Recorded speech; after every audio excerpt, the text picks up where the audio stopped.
they ink dries on the new CBA by early February. So let's say they have a deal done by the 1st of February. We still got an additional 30 plus days to do free agency, right?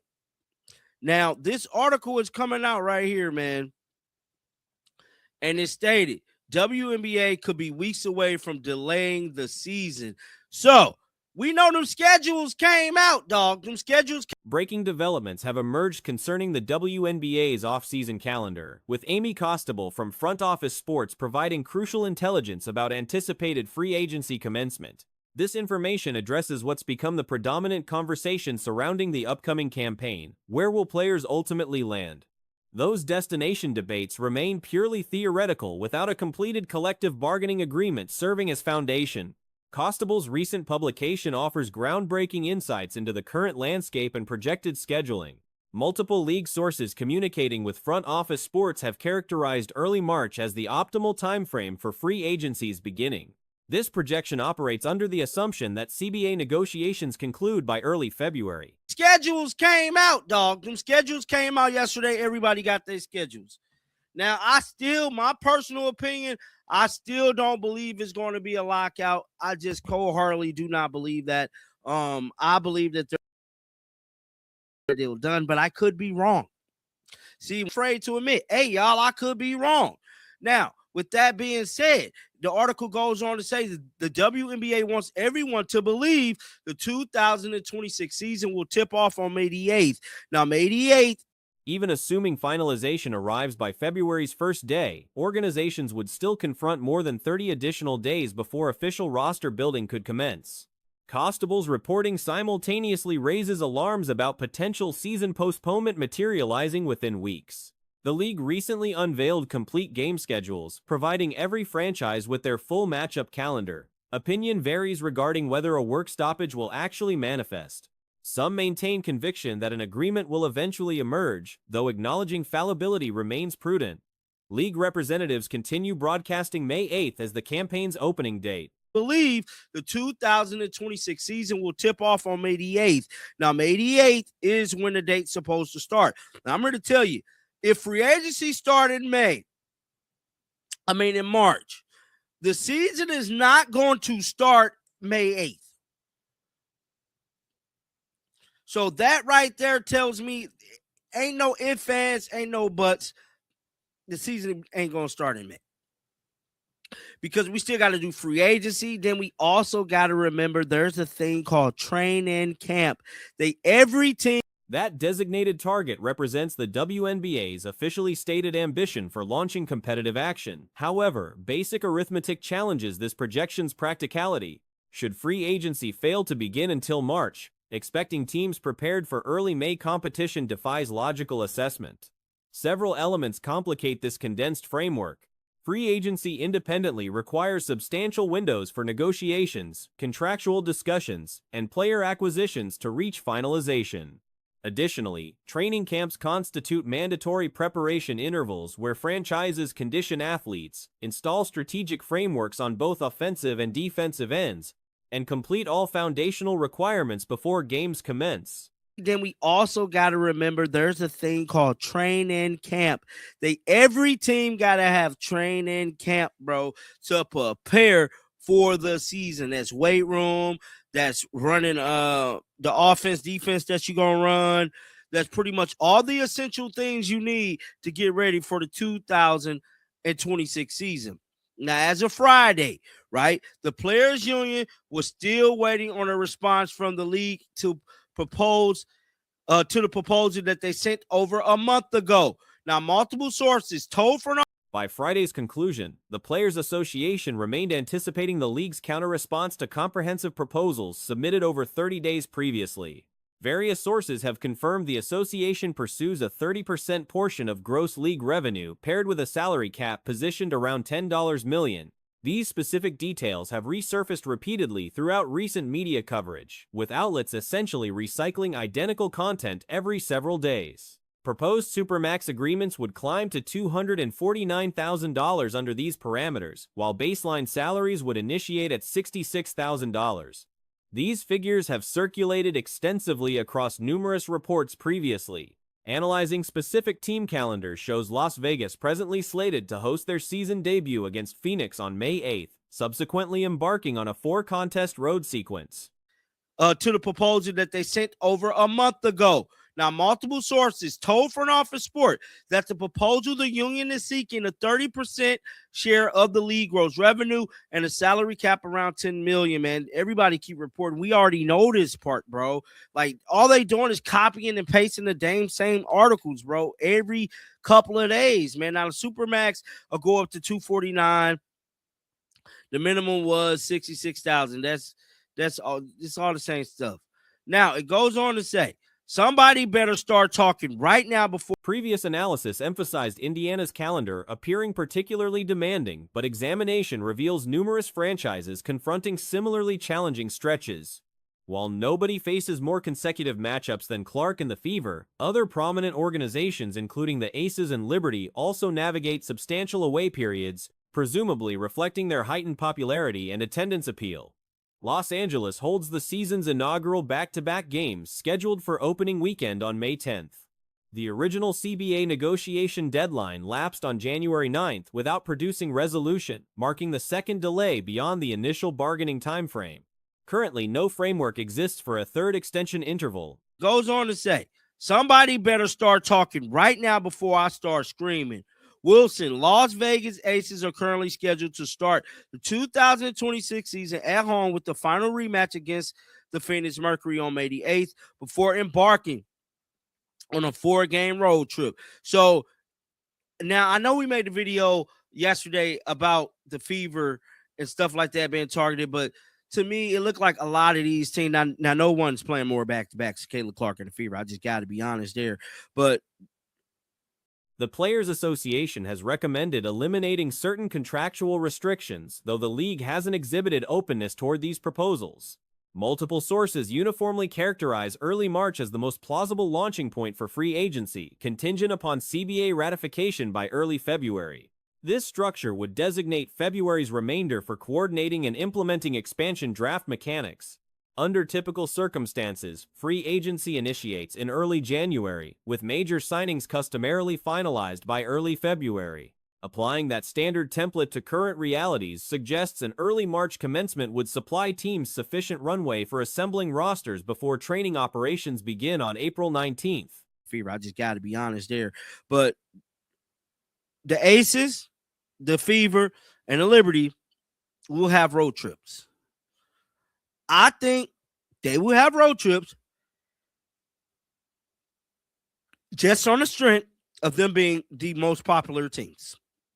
Now, the first back-to-back of the season is opening weekend when the Los Angeles Sparks play on May 10th, and they left the series. Whether that time frame provides adequate opportunity remains questionable. Essentially, the drafted blueprint compresses free agency activities into March's duration while concurrently administering the expansion draft and lottery procedures, anticipating all squads reporting for conditioning programs by April 19th. This outline represents the functioning strategy assuming February negotiation completion. Further complications surface from the 2026 WNBA draft's current scheduling on April 13th, situating it directly amid free agency's projected window. Executive staffs would simultaneously juggle roster construction through veteran acquisitions while preparing assessments of collegiate talent entering professional ranks. And they left the series. I don't know what that is.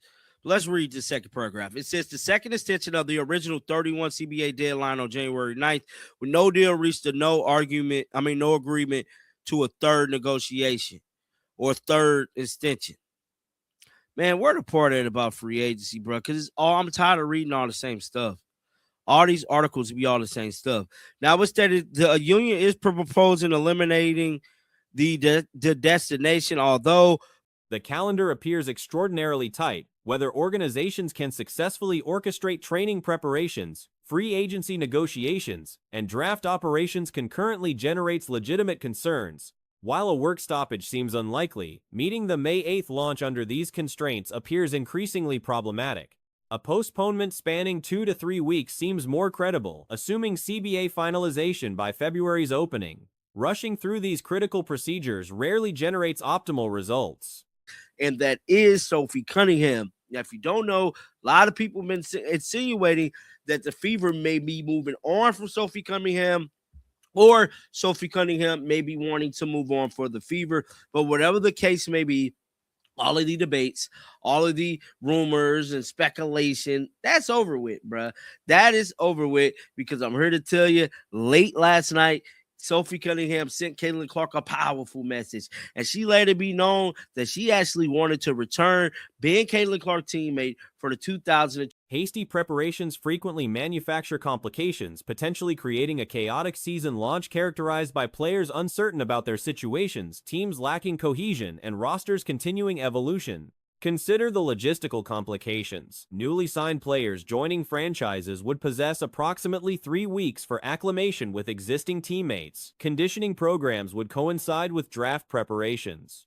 Subsequently, additional rookies arrive immediately following the draft. This abbreviated schedule threatens significant disruption. 2026 basketball season. Let's head on over to X and pull it up right now, dog. So, yeah, man, a lot of people sent Caitlin Clark out information yesterday. And just like I stated, Sophie Cunningham posted this picture alongside Caitlin Clark. Now, she captioned this picture, and that's what kind of making headlines. She stated, "Happy birthday, love bug. Praying this is the best, most powerful, and exciting year yet." At Caitlin Clark 2022. Now, Mike stated after. Coastable's reporting emphasizes that both negotiating entities have articulated dedication toward ensuring the league's 30th anniversary campaign proceeds as planned. Sources familiar with ownership mindset consistently indicate zero interest in triggering a lockout. The Players Association authorized strike capabilities in December, though characterized that authorization as precautionary rather than indicative of actual strategy. The entire situation surrounding potential delays and labor negotiations continues generating intense speculation. The paramount concern centers on how free agency logistics will function and whether the league can realistically maintain its projected schedule given remaining obstacles. Now, Mike stated after this post from Sophie Cunningham to Caitlin Clark, "I would like to assume she will be re-signing with the Indiana Fever. The team gets to keep one of the best three-point shooters in the league." Then somebody said, "Why do you always assume that she's leaving? If Indiana is very smart, they'll keep the majority of them." Somebody else said, "Didn't, but she's a good player. And there are 2 new expansion teams who will have plenty of cap space." Then somebody else said, "I think she's at home with Indy. Only way she leaves." Forthcoming weeks should provide clarity regarding whether these ambitious timelines prove achievable or if adjustments become mandatory to ensure proper preparation for all involved entities. The compressed nature of this scenario presents legitimate risks. Integrating new roster additions, conducting adequate training camp preparation, evaluating draft prospects, and completing expansion draft logistics within such narrow windows creates recipe for dysfunction. Organizations require appropriate lead time to construct cohesive teams capable of competing at championship levels. Sacrificing that preparation period to meet arbitrary calendar targets could undermine competitive quality and team chemistry across the league, potentially damaging the product during what should represent a celebratory anniversary season. Somebody else said, "I think she's at home with Indy. Only way she leaves as if the Fever tried to lowball her. Shouldn't happen." Somebody else said, "They better sign her." Caitlin Clark, Sophie Cunningham, Aaliyah Boston, Lexi, and Kelsey better all be back. That's something I don't know, man. I know we want Kaylin and the whole game to be back, but as right now, we don't know. I didn't see this. Said Sandy Bordello was excited for the Tempo to play Caitlin Clark. Let's listen to this. Okay, 3.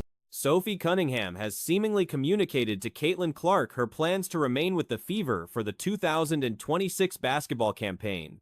This development merits attention, focusing on the Indiana situation. Weather forecasts predict approaching winter storm conditions. Clark's birthday occurred yesterday, generating congratulatory responses from countless individuals nationwide and internationally, encompassing media figures and athletic competitors globally.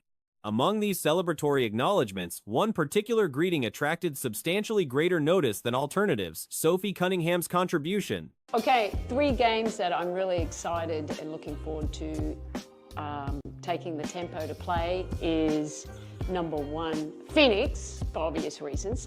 That is my off-season base. My children will be there.